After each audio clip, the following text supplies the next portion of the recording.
Hi there, and welcome back to the Baldman Motors YouTube channel. So today's video, I want to take you all through a little bit of a 2022 beginning of the year garage tour update video.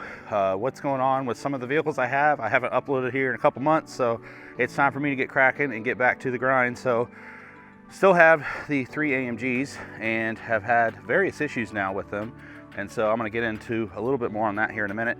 But yeah, I still have the 2005 C55, 2001 E55, and the 2006 E55. I think I've mentioned it before, but the 2001 Z3 that I had was sold before I moved here to Kentucky. So we've had some snow off and on, which has been pretty nice, and got to drive the cars. That was quite the experience. Definitely a huge fan here of the Pilot Sport All Season 4s. Those have been great tires. These Riken Raptors, which is a Michelin sub brand, have not been the greatest. And the I think these are got Federal and Douglas on here. Next year these will definitely be getting an upgrade. But before I left Florida for Kentucky, I picked up some mopeds, so go ahead and show those. You've probably seen this one, maybe, if you're a longtime subscriber. I did a video on this one here a while ago. It was white at the time. It's since been repainted. This is a 1999 Tomos Targa LX, and I did this paint job on it, but originally it was, I believe, black. And then I've done a few things. I do have the cowling for the front, but this has a, I think it's a 70cc kit on it with a Parma kit, CDI, and a Techno exhaust. So this thing goes 35 to 40, and I'm quite a big guy, so I'm sure it would go quite a bit faster if it weren't for that. But I've done quite a few things here. It's got new mirrors, and I built an ignition switch in it here, which is pretty handy. Got a locking gas cap, and got the hours on it, and had to replace a bunch of parts, basically new grips and such. Got it fixed up pretty decent. So that's a pretty nice little ride. And then I picked up this for my wife, and she's ridden it somewhat, but we're still working on trying to get some old kind of shellac gasoline from the tank. It doesn't have rust, but it's had issues, and currently the side covers are off. But this has the Treatland 65cc kit or 70cc. I can't remember exactly. It's the big one, whatever that is. So this one also goes about 40 mile an hour. This is a A3 Bullet.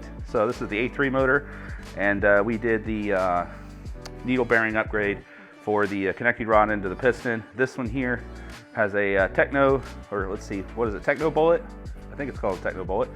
Really like this pipe, nice pipe, and this one runs pretty decently once it's running, but we've upgraded both of these to DeLorto Shaw, I think 1515s, and so that helped them breathe a little bit better. Yeah, this one does have a revalve conversion.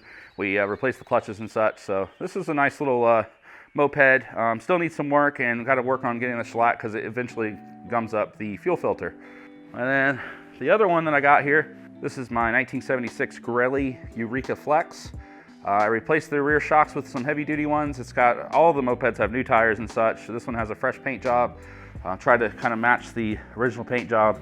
Still have the original decals, and pretty much got everything working. I had the speedometer working at one point and it's quit again, so I got to look into that. But full mirrors, and I'm working on installing some turn signals, because here in Kentucky, you're technically supposed to have turn signals where I live. You don't need registration or a title or anything, which is nice. This one also has a 1515 and a Polini 70cc kit. So this one goes about 45. This is by far the fastest moped. This one's a single speed. The other two are 2 speeds, but this one's by far the fastest. This also has a MLM pipe, and I had to get a pedal extender there to clear it. So the pipe kicks in about 35 mile an hour, and this thing pulls pretty decent. So that's some of the mopeds. I do still have the e-bikes that have been on the channel before. Actually, one of them, I built another one for my wife, so we have two.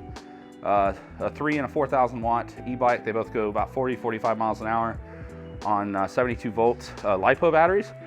It's been a little cold out here, but got the TV installed and such. Got a little milk house heater, a couple of those, and I've been doing a small woodworking project. And so at some point here, I'm going to be getting these cars inside, and it's time for their monthly detail. And so the C55 here has been doing pretty good, with the exception of the back seat. When I folded it down to go pick up some lumber, because this is my AMG truck for the family, And so I picked up a few pieces of wood, and the seatbelt mechanism got stuck, and now it's happened more than once, and so that's definitely an issue I'm going to immediately need to look into. Got the inspection done and everything on it. So this one's plated Kentucky, that one is, and this one we're finishing up the process. We're getting a vanity plate for this one and that one, so that's taking a bit of time. But all right, so the E55 here, this one has been a bit of a problem child lately. I had what I thought was the transmission start to slip. So I was just going, it was in third gear, and it started to kind of like rev up into, it felt like it was downshifting to fourth, but not like a real solid shift. But the roads are slick too, so I was like, well, maybe it's spinning, or I don't know. And I haven't been able to get to replicate it, which is actually good. I checked the fluid. I thought it might have been a little bit low. It was at the bottom end of the mark, but with the crazy temperatures, it's a little hard to read those. So I added a little bit, and so far it's been okay. The other issue it has is occasionally, like if it's been started and then it's warmed up and I drive it or whatever, shut it off, go into a store or something, come back out, start it, it'll start up fine, and then once you start going about a mile or two down the road, it'll start missing. And it's almost like, I don't know if we're getting a fouled plug or a coil's having an issue, but it'll start missing, and if you shut it off and turn it back on, it'll fix it and it'll be just completely fine. So it's something that definitely a quick reset seems to fix it, and it's an intermittent issue, but I notice it's much more prevalent if I don't get on it a lot. Like if I'm just cruising, and now that the roads have been a little bit more slick and such and colder temperatures, it definitely seems to act up more. So if I get out and I actually, hammer on it a bit, it actually does better. But you can't win, 6 to 1, half a dozen another. But I've been a little bit easier on it lately because I was like, oh, I don't know what's going on with the transmission. Of course, I've already replaced the conductor plate on it, and so that shouldn't be an issue, well, hopefully.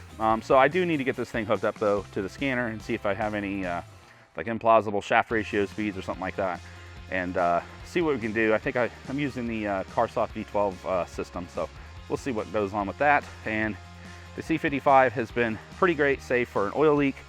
Oh yeah, that was another thing on this, the oil cooler housing next to the with the oil filter and the oil coolers attached to it. There was those 3 seals. Okay, I have 2 of the seals here, but basically these things here, listen to this. So that seal is supposed to be soft rubber, and so it was leaking oil. So it was leaking quite a significant amount of oil on top of the serpentine belt. So I ended up replacing the serpentine belt, replaced those seals, and we're good to go there. So little issues like that, I think it was 25 bucks. But the only reason I thought to really check that was because this car actually blew its serpentine belt because the same oil seals are leaking. And so I still need to fix that on this. And the car did run warm, and it ended up, I think it caused one of the heater core hoses or plastic fittings to crack. So I need to now go in and basically figure out where that is in this thing. So this one's currently down. I'm not driving this until I basically get all those problems fixed. I've already replaced the belt and such, but I was a couple miles out from home, and it blew the serpentine belt. So yeah, always something with these cars. But other than that, it's been doing pretty good. The transmission's good and such with this. All right, so basically that's pretty much it for now. There are some additional changes that I would like to see come through the garage. If you look at that sign, that's something I definitely am looking forward to. So I think we're hitting about the end here of the our economy and the way everything's been kind of artificially inflated, and now we're dealing with inflation. So I see kind of a downturn there. So I'm actually going to hold off on buying any more vehicles right now, and I know used car prices are still hugely inflated, but I'm not really interested right now in getting another car, especially while it's still winter. Next year, or later this year, that's a completely different story, of course. But for now, it's just enjoy what we have, and I guess rediscover the meaning of contentment. So that's what I'm going to try to do. I still have my wife's moped here to get fixed up, and I have a whole bunch of other projects which I really don't show on this channel because there's not a whole lot of interest, but I'm still an avid FPV pilot, and I have a lot of other hobbies and things I do. But if the YouTube algorithm or you guys, the audience, don't want to see it, that's fine, and I just won't post that here. So anyways, I hope you all are doing good, and here's to a great 2022. Hopefully it's better than the last 2 years. So peace out, and I'll talk to you guys later. Bye for now.